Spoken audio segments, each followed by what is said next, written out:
예, 우리 한 구절 우리 같이 읽겠습니다. 시작.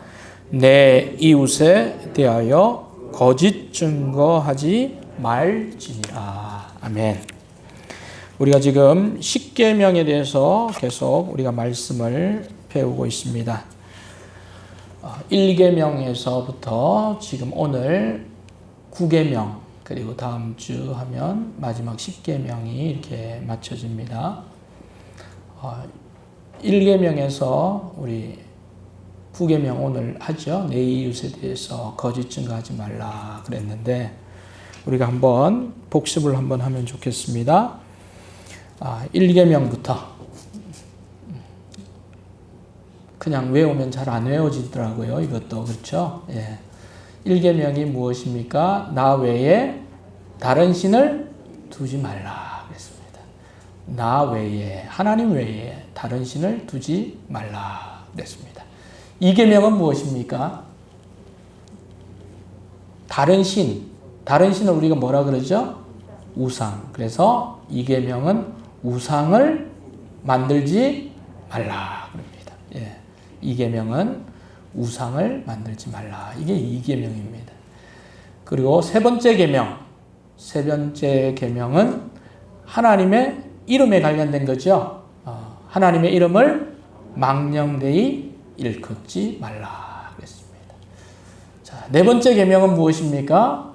하나님의 이름을 존귀하게 여기고 또 마지막 하나님과 관련된 그 예배에 관련된 부분입니다. 그래서 무엇입니까?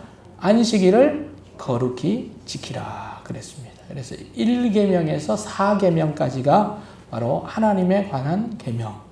그리고 5계명부터 10번째가 이제 사람에 대한 계명인데 5번째 계명, 사람에 대한 첫 번째 계명이 내 부모를 공경하라 그랬습니다. 6번째는 무엇입니까? 살인하지 말지니라 그랬습니다. 7번째가 간음하지 말라. 그리고 지난주 8번째가 도둑질하지 말라. 그리고 오늘 9번째가 거짓 증거하지 말라. 10번째는 이제 다음 주에 할 건데 무엇입니까? 내 이웃의 것을 탐하지 말라 그랬습니다. 자, 이제 저를 한번 보시죠. 예. 자, 저를 보시고 자, 한번 해보겠습니다. 첫 번째 계명이 무엇입니까?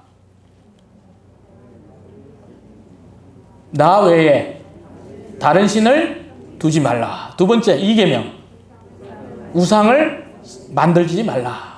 또 세 번째 계명 하나님의 이름 여호와의 이름을 망령되이 일컫지 말라. 네 번째 계명 안식일을 거룩히 지키라. 다섯 번째가 내 부모를 공경하라. 여섯 번째가 살인하지 말라. 예. 일곱 번째 간음하지 말라. 여덟 번째 도둑질하지 말라. 아홉 번째가 거짓 증거하지 말라. 열 번째가 무엇입니까? 내 이웃의 것을 탐하지 말라. 예. 자, 우리 옆에 분 좌우로 한번 보고 한번 얘기하겠습니다. 번갈아서 첫 번째 계명 시작. 두 번째 계명, 세 번째, 네 번째, 점점 소리가 줄어듭니다. 다섯 번째, 여섯 번째, 일곱 번째가, 여덟 번째, 그리고 아홉 번째, 거짓 증거하지 말라. 열 번째, 내 이웃의 것을 탐하지 말라. 예. 수고하셨습니다. 아침부터 이렇게 머리를 쓰신다고. 예. 아침에 얼마나 바빠요. 예. 바쁘고, 뭐, 또 교회 온다고, 이렇게 막 왔는데, 목사님 또 10가지 외우라 그러고. 예. 이해가 되기를 바랍니다. 예. 그 말씀이 하나하나가 그냥 외우는 것에 멈추지 않고 말씀의 의미가 우리에게 들어오고 또 그 말씀으로 살아갈 수 있는 힘과 능력이 있기를 바랍니다. 예. 오늘은 9번째 계명 거짓 증거하지 말라는 내용으로 말씀을 나누겠습니다. 거짓 증거, 다른 말로 하면 이제 거짓말도 되겠습니다. 거짓말을 하지 말라는 내용이기도 합니다. 오늘 말씀에 보면 대상과 내용이 명확하게 나와 있습니다. 우리가 누구에게 거짓 증거, 거짓말 하지 말라고 성경은 말하고 있습니까? 이웃에게 그렇게 말하고 있습니다. 이웃. 누가 이웃입니까? 누가 나의 이웃입니까? 그리고 누구는 나의 이웃이 아닙니까?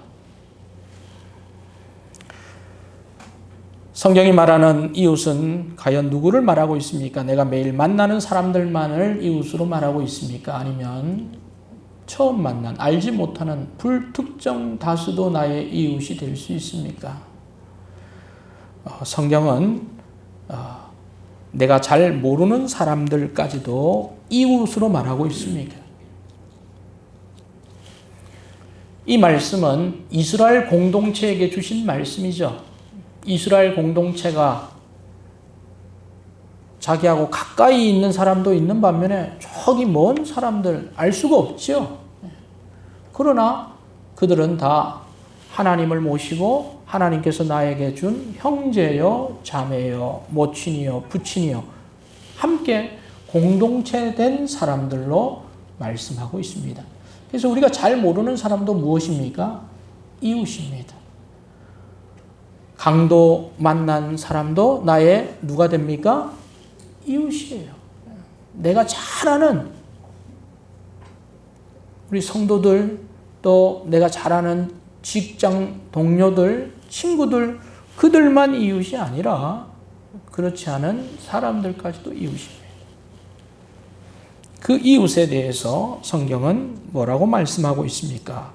거짓 증거하지 말라 이렇게 말하고 있습니다. 한번 따라하겠습니다. 거짓 증거하지 말라. 거짓말을 하지 말라라고 말하고 있습니다. 왜냐하면 그들도 나의 누가 됩니까? 이웃이기 때문입니다. 여기서 거짓 증거라고 하는 말은 좀 딱딱한 용어가 될 수 있습니다. 법적인 용어라고 말할 수 있습니다. 일상생활에서 그냥 하는 말, 이 말이라기보다는 특별히 법정에 가서 진술할 때 그 말을 증거라고 말하고 있습니다. 그런데 일상생활에서 쓰는 말이 아니라 법정에서 여러분이 직접 출두해서 재판장 앞에서 말을 하게 되면 더 조심해야 됩니다. 그리고 또 한 단어 한 단어, 한 문장 한 문장을 가볍게 말할 수가 없습니다. 왜냐하면 말 한마디 한마디가 바로 형량, 그리고 재판의 결과와 바로 직결되기 때문에 더 신중하게 말할 수밖에 없습니다. 그것이 바로 증거라는 것입니다. 그런데 만일에 증인으로 참석한 사람이 거짓 증거를 하게 되면 어떻게 되겠습니까? 그 피해자에게 그 모든 피해가 완전히 고스란히 전가되어서 그 피해자가 했던 그 이상 잘못된 결과를 받게 되는 것입니다. 그래서 증인의 한마디 증거는 너무나 중요합니다. 그런데 그 증거를 진실에 입각하지 않고 거짓 증거를 한다. 이것은 하나님께서 공동체를 파괴하는 것이고 이 공정한 재판을 송두리째 바꿀 수 있는 것이기 때문에 엄중하게 금지하신 것입니다.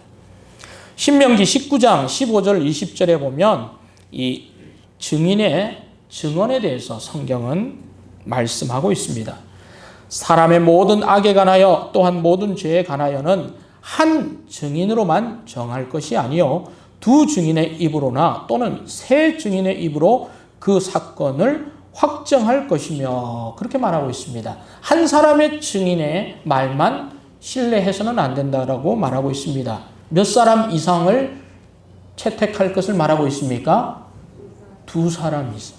왜냐하면 한 사람은 그 사람에게 억한 마음으로 나쁜 말, 거짓말을 할 수도 있습니다. 그렇죠? 그래서 최소한 그것을 방지하기 위해서 2사람 또는 3사람까지도 증인들을 이렇게 해서 확정하도록 이야기를 하고 있습니다. 만일 위증하는 자가 있어 어떤 사람이 악을 행하였다고 말하면 그 논쟁하는 쌍방이 같이 하나님 앞에 나아가 그 당시에 제사장과 재판장 앞에 설 것이요 재판장은 자세히 조사하여 그 증인이 거짓 증거하여 그 형제를 거짓으로 모함한 것이 판명되면 그가 그의 형제에게 행하려고 꾀한 그대로 그에게 행하여 너희 중에서 악을 제하라. 그렇게 말했습니다.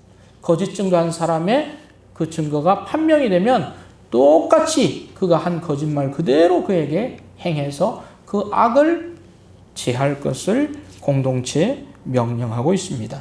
그리하면 그 남은 자들이 듣고 두려워하여 다시는 그런 악을 너희 중에서 행하지 아니하리라. 그렇게 말씀하고 있습니다. 증인의 증언은 재판에 결정적인 영향을 줍니다. 이 증인이 거짓말을 했다고 한다면 그것은 그 대상자를 꼼짝없이 바로 잘못된 결과로 영향을 받게 되는 것입니다. 그래서 이런 증인의 중대성을 감안해서 이스라엘 공동체는 한 사람의 증인이 아닌 2사람, 3사람의 증언을 통해 위험을 예방하고자 했습니다.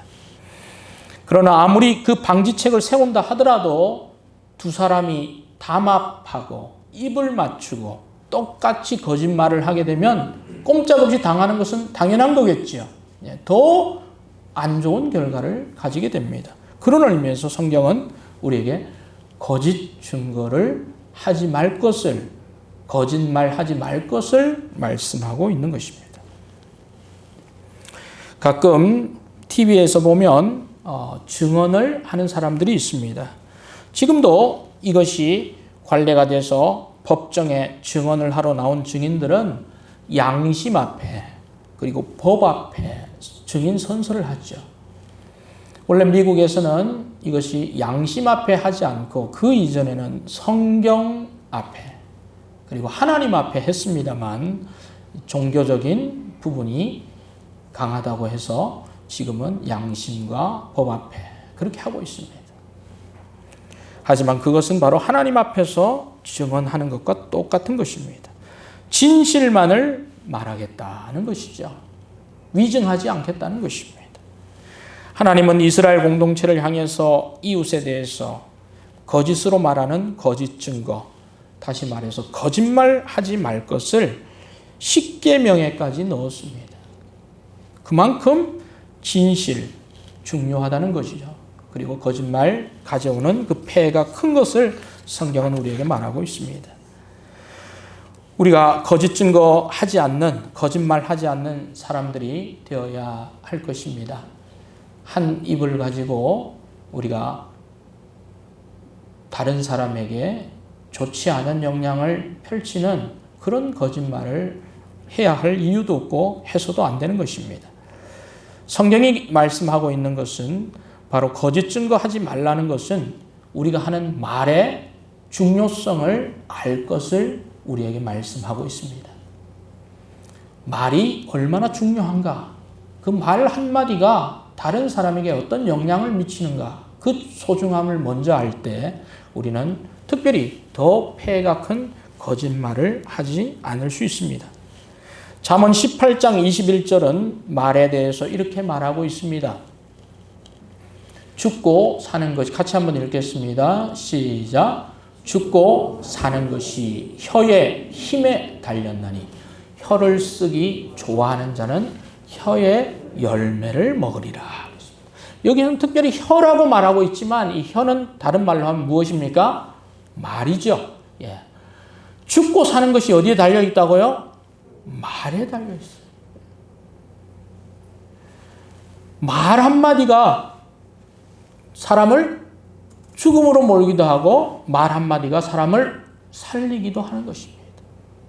그리고 그 말은 또 자기가 한 말은 반드시 그 열매를 말한 사람이 어떻게 합니까?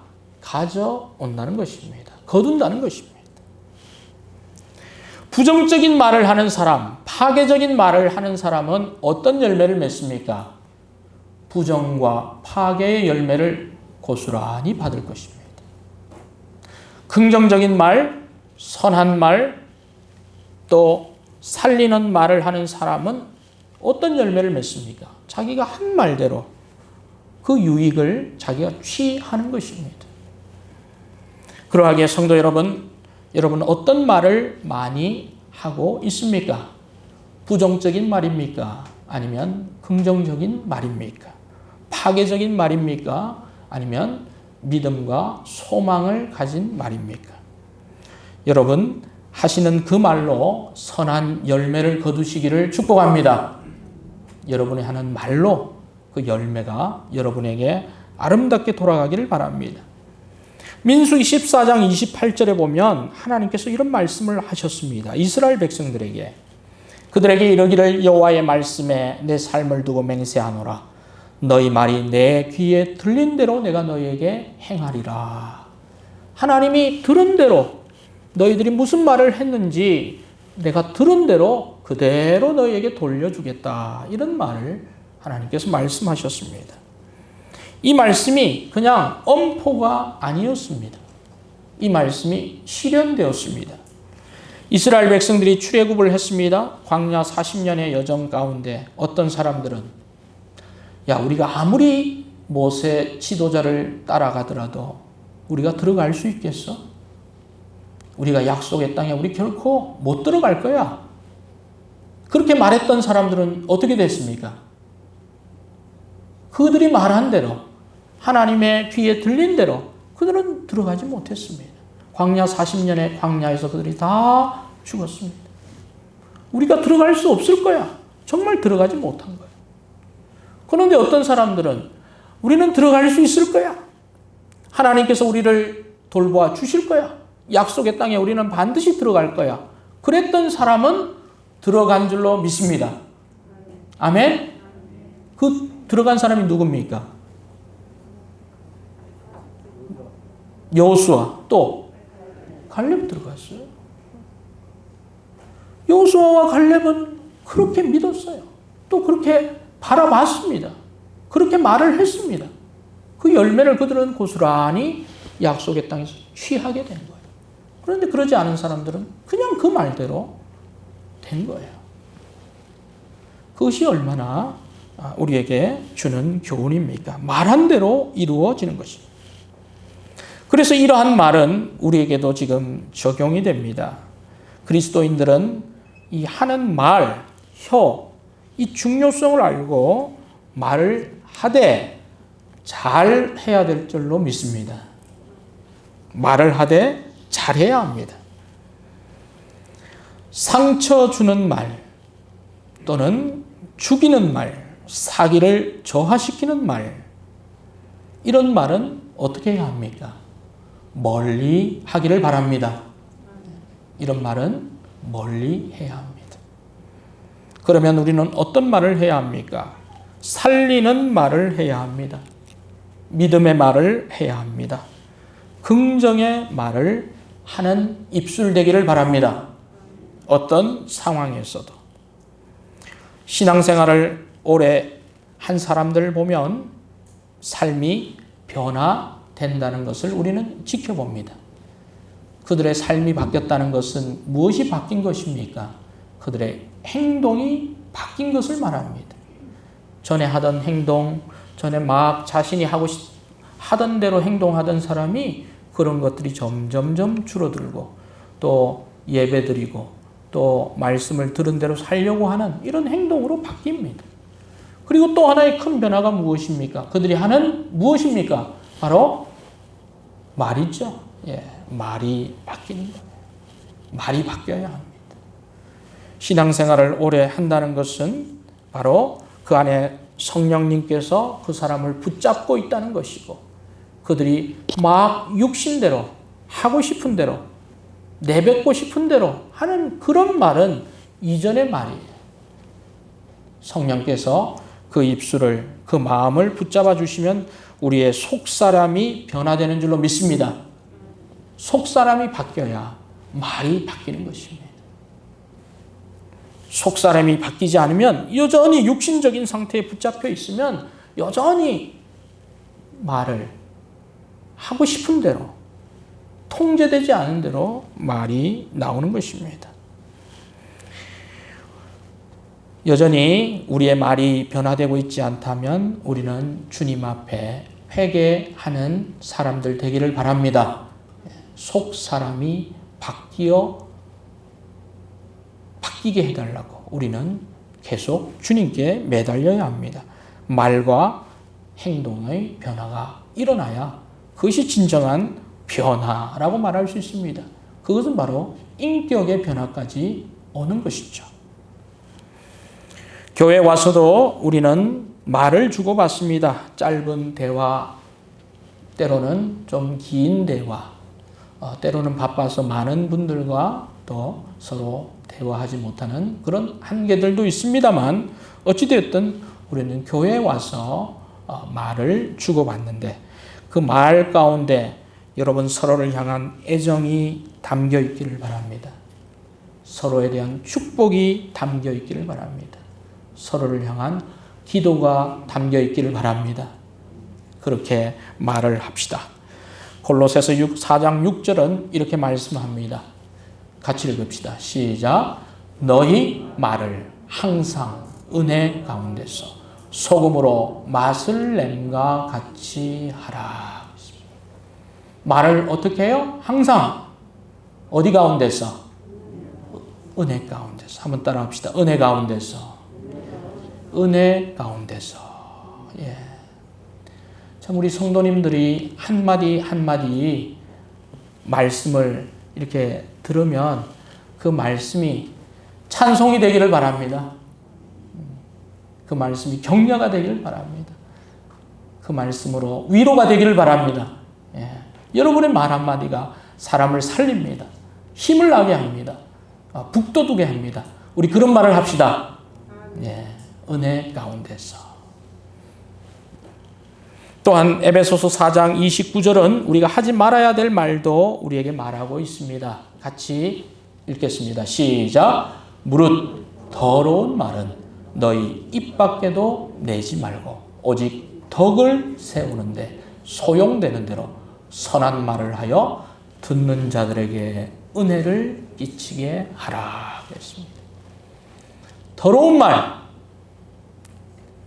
말은 입 안에서만 하시기 바랍니다. 입 밖에서 내지 말라고 그랬으니까. 혹시 생각이 나면 멈춰야 돼요. 좋지 않은 말, 덕이 되지 않는 말, 그런 말. 어떤 말을 해야 합니까? 덕을 세우는 말. 덕. 서로에게 힘이 되고 격려가 되는 그런 말. 그게 덕스러운 말이죠. 선한 말. 그래서 듣는 사람에게도 은혜를 끼치는 말. 여러분 듣는 사람에게도 은혜를 끼치는 말이 되기를 바랍니다. 덕스러운 말을 합시다. 자, 우리 옆에 분들에게 결심합시다. 은혜를 끼치겠습니다. 은혜를 끼치겠습니다. 예, 제 말로 은혜를 끼치겠습니다. 그러면 옆에 분에 뭐라고 대답해야 됩니까? 은혜 받았습니다. 그래야죠. 예, 은혜를 끼치겠습니다. 서로가 말로 얼마나 상처를 많이 줍니까? 아마 99%지요, 뭐. 예, 말 한마디.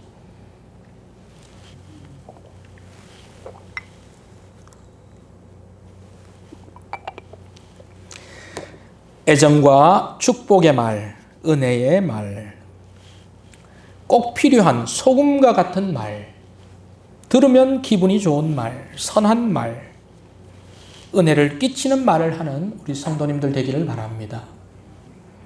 속사람과 말이 변화되는 것, 그것이 우리에게 필요한 것입니다.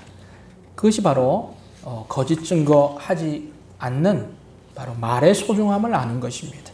두 번째, 거짓 증거와 이 거짓말의 배후에는 그냥 거짓말이 있는 것이 아닙니다. 그 배후가 있어요. 백이 있습니다. 백. 그 백이 뭐냐? 우리를 거짓말하게 하고 우리를 거짓 증거하게 하는 백은 바로 사탄입니다. 거짓 증거의 배후에는 사탄이 있다는 그 사실입니다. 하나님께서 거짓말을 금지하신 이유는 거짓말은 하나님의 성품과 일치하지 않기 때문입니다. 전도서 7장 29절에 보면 하나님은 사람을 어떻게 지으셨다고 말하고 있습니까? 정직하게 지으셨습니다. 하나님이 거짓말하게 하는, 일상적으로 거짓말하게 하는 그런 사람으로 우리를 지은 것이 아닙니다. 하나님의 성품, 하나님의 형상, 하나님의 속성을 닮아서 우리는 때로는 다른 사람이 아프면 공감하고 또 다른 사람들이 힘들면 이해하고 이런 긍휼의 마음, 또 다른 사람들에게 위로하는 위로의 마음, 이런 마음을 우리에게 주셨어요. 그런데 세상은 또 사탄은 우리에게 악한 말, 또 거짓말, 그런 말도 하게 했죠. 죄가 들어오면서 우리의 말이 타락하게 됐습니다. 인류 최초의 타락과 범죄는 사탄의 속임이었습니다. 그것은 사탄이 하는 말이었습니다. 거짓말이었습니다. 창세기 3장 4절에서 5절에 보면 이 사탄으로 변한 뱀이 이 여자를 속이죠. 뱀이 여자에게 이르되 너희가 결코 죽지 아니하리라. 너희가 그것을 먹는 날에 눈이 밝아져 하나님과 같이 되어 선악을 알 줄 하나님도 아심이라. 이렇게 말했습니다. 전부 다 무엇입니까? 거짓말이죠. 결코 죽지 아니하리라. 거짓말입니다. 하나님과 같이 된다. 이것도 거짓말이에요. 거짓말로 가문이설로 상대를 이렇게 속이는 거예요. 그 배우가 누굽니까? 바로 사탄입니다. 뿐만 아니라 이런 거짓 행동의 아담도 말이 바뀝니다. 창세기 3장 11절 12절에 보면 하나님께서 아담아 너 왜 하지 말라고 한 그것을 먹었느냐 그렇게 이야기하니까 아담이 하는 말이 무엇입니까? 하나님이 내게 주신 여자가, 그렇게 말하고 있어요. 하나님이 내게 주신 여자가 나에게 열매를 주어서 내가 먹었습니다 그랬어요. 하나님 제가 먹었습니다 그렇게 얘기하지 않고 중간에 뭘 집어넣어요? 하나님이 주신, 그러니까 누구 잘못이에요? 하나님 잘못이지. 나한테 왜 그걸 주셔가지고 왜 그 사람을 줘서 그 얘기를 하는, 책임을 누구에게 돌리는 거예요? 하나님께 돌리는 거예요. 말이 바뀌는 거예요. 감사의 말이 아니죠. 다른 사람을 공경에 빠뜨리고 자기를 보호할 그런 말로 바뀌게 되는 거예요. 본능과 같아. 거의 뿌리가 깊습니다. 배후에는 사탄이 있어요. 사탄적인, 자기는 빠지고 다른 사람에게만 잘못을 집중하려고 하는 그런 경향이 우리에게 있습니까? 없습니까? 고개 좀 끄덕여 보세요. 있습니까? 없습니까? 다 있습니다. 다 있습니다. 정도의 차이지. 그런데 그런 것이 하나님이 기뻐할 것이 아니라는 거예요. 그것이 좀 심하면 뭐가 됩니까? 바로 거짓말이 되고 거짓 증거가 되고 허무맹랑한 말로까지 점점 확대 재생산되는 것입니다. 성경에 등장하는 대표적인 거짓 증거 두 사건이 있습니다. 한 사람은 북이스라엘의 악한 왕인 아합이었어요. 그런데 아합 왕궁 궁궐 앞에 좋은 포도밭이 있었습니다. 그런데 그 포도밭은 왕의 소유가 아니었습니다. 그 포도밭을 소유한 사람의 이름이 나봇이었습니다. 그래서 나봇의 포도원이에요. 여러분 길을 이렇게 좀 지나가다가 보면 포도가 아주 탐스럽게 연걸어 있는 그런 밭을 지나가면 여러분 무슨 생각을 합니까? 야, 참 농사 잘 지었네. 그런 생각 하지요? 예. 참 보기 좋네. 예. 참 수고를 많이 했겠구나. 또 그 반면에 어떤 지나가는데 가수원에 풀이 빽빽해요. 예. 예. 잡초만 무성하면 어때요? 일을 안 하나 보다 그렇게 생각하죠? 예. 나봇의 포도밭이 어땠습니까? 아주 깨끗하게, 그리고 열매도 많이 열리고 그렇게 보기가 좋았던 것 같아요. 그래서 왕궁 궁궐 앞에 있던 아합이 늘 그 포도밭을 보면서 좋다. 참 좋다는 생각을 뛰어넘어서 이제는 어떤 생각을 하게 됩니까? 가지고 싶다. 그리고 가지고 싶다는 생각을 뛰어넘어서 어떻게 강제로 빼앗고 싶다 이런 생각을 해요. 그래서 고민을 합니다. 그래서 고민을 아내 누구에게 이야기합니까? 이세벨. 이세벨이 보통 여자가 아니잖아요. 아합이 1단이면 이세벨은 몇 단 정도 됩니까? 몇 단요? 못 들었습니다.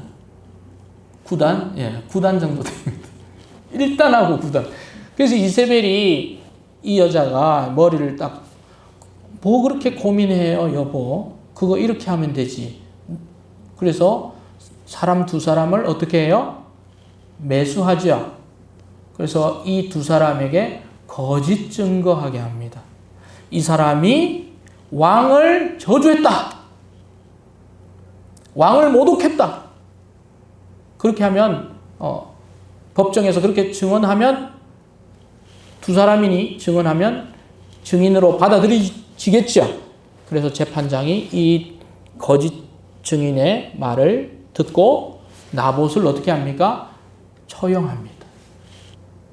소유자가 없으니까 이제 그 나봇의 포도원이 누구 것이 됩니까? 아합이 그것을 차지하게 됩니다. 거짓 증인을 매수해서 거짓 증인 증거하게 했죠. 그래서 포도원을 매수하게 합니다. 그래서 그렇게 결국 차지는 했습니다. 그러나 하나님께서 하지 말라고 한 것을 했기 때문에 아합은 심판받죠. 어떻게 심판받습니까? 아람과의 전쟁에서 한 병사가 우연히 활시를 놓았는데 그것이 누구에게 합니까? 아합의 심장에 꽂힙니다. 우연히가 아니라 필연히 들어간 것입니다. 하나님께서 하지 말라고 한 것을 아합이 했기에 우연을 가장한 화살이 아합을 심장을 겨누고 아합은 피가 계속 흘러내려서 죽게 됩니다. 그리고 이세벨은 예후가 와서 그 못된 짓을 일삼는 왕비를 2층에서 던져버려서 그의 몸이 다 깨져버려서 땅으로 떨어져서 죽는 그런 심판을 하게 했습니다. 무엇의 결과입니까? 거짓 증거하지 말라라고 하신 하나님의 말씀. 그것을 범한 아합 왕과 그 왕비에 대한 하나님의 준엄한 심판이 이어졌습니다. 또 다른 사건이 하나가 있습니다. 신약에 보면 아나니아와 삽비라의 사건이죠. 우리가 잘 알고 있습니다. 교회의 부흥기가 시작되었습니다. 성도들이 하나님께 헌금을 드립니다. 자원해서 헌금을 드렸습니다. 그 대열에 동참하는 것 얼마나 귀한 일입니까? 그러나 아나니아와 삽비라는 일부를 전체라고 말했습니다. 하나님이 이 교회의 시작기에 그 부분을 하나님께서 거룩의 표본으로 삼기 위해서 아나니아와 삽비라 사건을 엄중하게 다루셨는데 사도행전 5장 3절 5절에 보면 베드로가 이 거짓말을 하는 아나니아를 향해서 이렇게 말합니다. 사탄이 내 마음에 가득하여 내가 성령을 속이고 그렇게 말하고 있습니다. 거짓말은 어떤 것입니까? 사탄이 마음에 가득한 거예요. 그 다음에 성령을 속이는 것이라 말하고 있습니다. 그리고 내가 이것은 하나님 앞에 사람에게 거짓말한 것이 아니라 누구 앞에 거짓말한 것이라고 말하고 있습니까? 하나님 앞에 거짓말한 것이라 말하고 있는 것입니다. 거짓말은 그 사람과 나와 두 사람만의 문제가 아니라 그것을 뛰어넘어서 하나님과 우리 그 관계를 연결시켜 주는 것입니다. 그래서 거짓말의 결과 아나니아와 삽비라는 바로 죽임을 당하게 된 거죠. 그 순간 그들이 급사를 하게 되는 것입니다. 하나님은 거짓말, 거짓 증거를 싫어하십니다.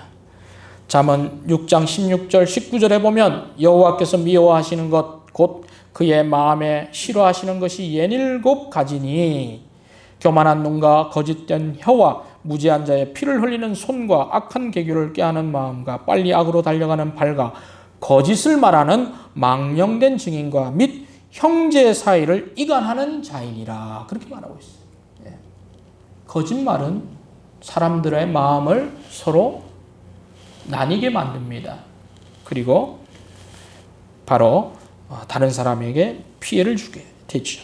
그래서 요한복음 8장 44절은 이 거짓말의 배후가 어디에 있는가를 말하고 있습니다. 우리 같이 한번 스크린을 보면서 우리 한번 읽겠습니다. 시작. 너희는 너희 아비 마귀에게서 났으니 너희 아비의 욕심대로 너희도 행하고자 하느니라. 그는 처음부터 살인한 자요 진리가 그 속에 없으므로 진리에 서지 못하고 거짓을 말할 내 것으로 말하나니 이는 그가 거짓말쟁이요 거짓의 아비가 되었으니라. 작은 거짓말이든 큰 거짓말이든 거짓말을 쭉 올라가면 누가 있어요? 거짓의 아버지가 있는데 그 거짓의 아비가 누구라는 것입니까? 바로 사탄이라고 말하고 있는 것입니다. 그래서 성도 여러분, 우리는 어떤 경우에도 거짓말을 거짓 증거하지 않는 입술이 되어야 할 줄로 믿습니다. 우리나라에 4월 1일이 있잖아요. 4월 1일은 무슨 날입니까? 왜 만우절이에요? 4월 1일이지.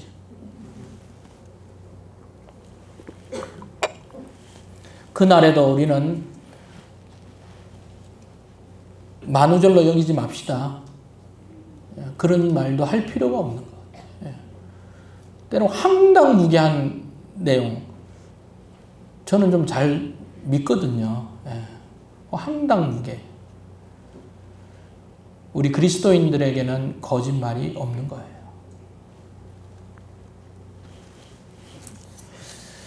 거짓말에는 무엇이 있습니까? 속임이 있습니다. 사탄이 있습니다. 그것은 성령, 인격적인 성령과 역행하는 것입니다. 우리의 영혼을 타락하게 합니다. 다른 사람을 해코지하는 것입니다. 거짓을 버려야 합니다. 그러면 우리는 어떤 사람이 되어야 합니까? 거짓말과 거짓 증언을 버리고 새 사람이 되어야 하는 줄로 믿습니다. 거짓말을 계속하면 거짓된 삶을 살게 되죠. 이 사람의 삶이 거짓입니다. 거짓말은 거짓된 인격을 만듭니다. 그러나 진실한 말은 진실한 인격을 만드는 줄로 믿습니다. 탈무드에 이런 말씀이 있어요. 여러분, 거짓말쟁이가 받는 가장 큰 벌이 무엇일 것 같습니까? 항상 이 사람 거짓말을 너무 많이 해. 너무 자주 해. 이 사람에게 주는 가장 큰 벌이 탈무드에 있어요. 거짓말쟁이가 받는 가장 큰 벌은 그 사람이 진실을 말했을 때에도 사람들이 믿어주지 않는 것이다. 여러분, 양치기 소년 아시죠? 첫 번째 거짓말, 두 번째 거짓말이 밑거름이 되니까 세 번째 진실을 말해도 사람들은 믿어요, 안 믿어요? 안 믿습니다. 미천이 바닥났어요. 다른 말로 하면 신용이 바닥난 거지. 거짓말쟁이라고 하는 낙인이 찍힌 거예요. 그러면 그가 진실을 말해도 사람들은 진실로 받아들여지지 않는 것이 가장 큰 벌 중에 큰 벌이죠. 여러분이 하는 말이 다른 사람들에게 늘 진실로 받아들여지기를 바랍니다. 진실을 말씀하신 여러분 되기를 바랍니다. 그러하기에 우리는 그리스도인들은 어떤 종류의 거짓과도 싸워야 합니다. 거짓말을 버려야 합니다.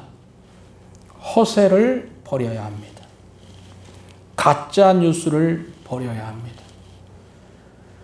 가짜 뉴스 퍼뜨리지 맙시다. 가짜 뉴스. 분별해야 합니다. 교묘한 말장난이 얼마나 넘칩니까? 손바닥으로 하늘을 가릴 만한 거짓말이 버젓이 공공연하게 죄책감 없이 사람들을 현혹하고 있어요. 거기 현혹이 또 당하는 사람들이 있대요. 자신의 치부를 가리려고 하는 거짓말을 우리는 분별할 줄 알아야 합니다. 선거가 중요하죠. 투표가 중요하고 민심이 중요하고 진실이 중요한 거예요. 그것을 모르면 그냥 속이는 말, 가리는 말에 현혹이 되는 거예요. 하나님과 예수 그리스도를 거짓의 도구, 이익의 도구로 삼으려는 사람들이 있습니다. 여러분 그런 사람들과 교제하지 않기를 바랍니다. 그런 사람들을 멀리 하시길 바랍니다. 거짓에 물들면 처음에는 조금만 물듭니다. 그러다가 그 물이 점점점 많아집니다. 결국에는 온 전체, 사람 전체를 물들이게 됩니다. 공동체 전체를 거짓으로 물들이게 됩니다. 이것이 바로 사탄의 전략인 것입니다. 하나님은 참되시고 하나님의 말씀도 참되시고 비록 우리는 모든 것이 온전치는 않아도 그 참됨을 쫓아가는 사람들이 그리스도인인 줄로 믿습니다. 그렇게 살려고 발버둥치는 사람들이 저와 여러분인 줄로 믿습니다. 그래서 우리는 세상이 난무하는 이 거짓말 속에서 사람들을 속이는 것이 거짓말이 일상이 되어버린, 아니 정직이 이상한 매력이 되어버린 이런 사회 속에서 야 걔 하는 말은 다 사실이야. 걔 좀 이상하지? 어떻게 그렇게 사냐? 거짓말이 평범이에요. 이런 시대에 우리가 살고 있어요. 이런 때 우리가 해야 할 일이 무엇입니까? 에베소서 4장 24절 25절 이 말씀이 오늘 말씀의 결론이 되기를 바랍니다. 같이 읽겠습니다. 시작. 하나님을 따라 의와 진리의 거룩함으로 지으심을 받은 새 사람을 입으라. 그런즉 거짓을 버리고 각각 그 이웃과 더불어 참된 것을 말하라. 이는 우리가 서로 지체가 됨이라. 우리가 해야 될 것이 뭐예요? 새 사람을 입는 거예요. 이미 새 사람을 입은 분들은 계속 주님과 동행함으로, 성령과 동행함으로 새 사람을 유지하시길 바랍니다. 그리고 우리는 거짓을 버려야 합니다. 그리고 참된 것을 말해야 합니다. 아는 데까지 말해야 합니다. 아는 것으로 말해도 충분합니다. 그래서 우리는 이렇게 말해야 합니다. 이제부터 나는 진실만을 말하겠습니다. 참된 말을 하겠습니다. 한번 따라하겠습니다. 진실만을 말하겠습니다. 거짓을 버리겠습니다. 참된 말을 하겠습니다. 그것이 우리의 결심이 되어야 합니다. 새 사람은 새 사람입니다. 새 사람이 하는 말은 새로운 말입니다. 거짓의 말이 아닙니다. 그래서 거짓 증거하지 말라는 이 말씀의 결론은 뭐예요? 새 사람, 새 말, 참 말이네요. 참 말을, 진실한 말을 하는 새 사람이 되는 거예요. 그것이 바로 거짓 증거하지 말라라고 하는 말씀의 결론인 것입니다. 말씀을 마무리하겠습니다. 성도 여러분, 오늘 9번째 계명입니다. 거짓말, 거짓 증거하지 말라는 말씀의 결론이 무엇입니까? 말의 소중함을 알고 덕스럽고 은혜 끼치는 말을 하게 하소서. 아멘. 아멘 해주시면 좋겠습니다. 덕스럽고 은혜 끼치는 말을 하게 하소서. 거짓, 사탄의 도구로 이용되지 않는 거짓을 멀리하게 하소서. 새 사람을 입어 진실된 말을 하게 하소서. 이것입니다. 하나님의 말씀에 따라 순종하며 진실한 말을 하며 다른 사람들을 축복하는 그런 사람, 그 사람의 말에는 위엄이 있습니다. 진실함이 있습니다. 사람들의 고개를 끄덕이게 합니다. 세상이 거짓되면 거짓될수록 정직하게 산다는 것은 어려운 일입니다. 그럼에도 정직하게 살아야 합니다. 하나님은 정직하게 행하는 자에게 좋은 것을 아끼지 아니하실 것임이니라. 시편 84편 11절에 그렇게 말씀하셨습니다. 정직한 자들의 후손에게 복이 있으리로다. 부와 재물이 그의 집에 있으며 그의 공의가 영구히 서 있으리로다. 여러분이 정직하시고 여러분의 자녀가 정직하여서 하나님의 축복이 여러분 가정에 계속 이어지는 그런 아름다운 은혜가 이어지기를 소망합니다. 기도하겠습니다.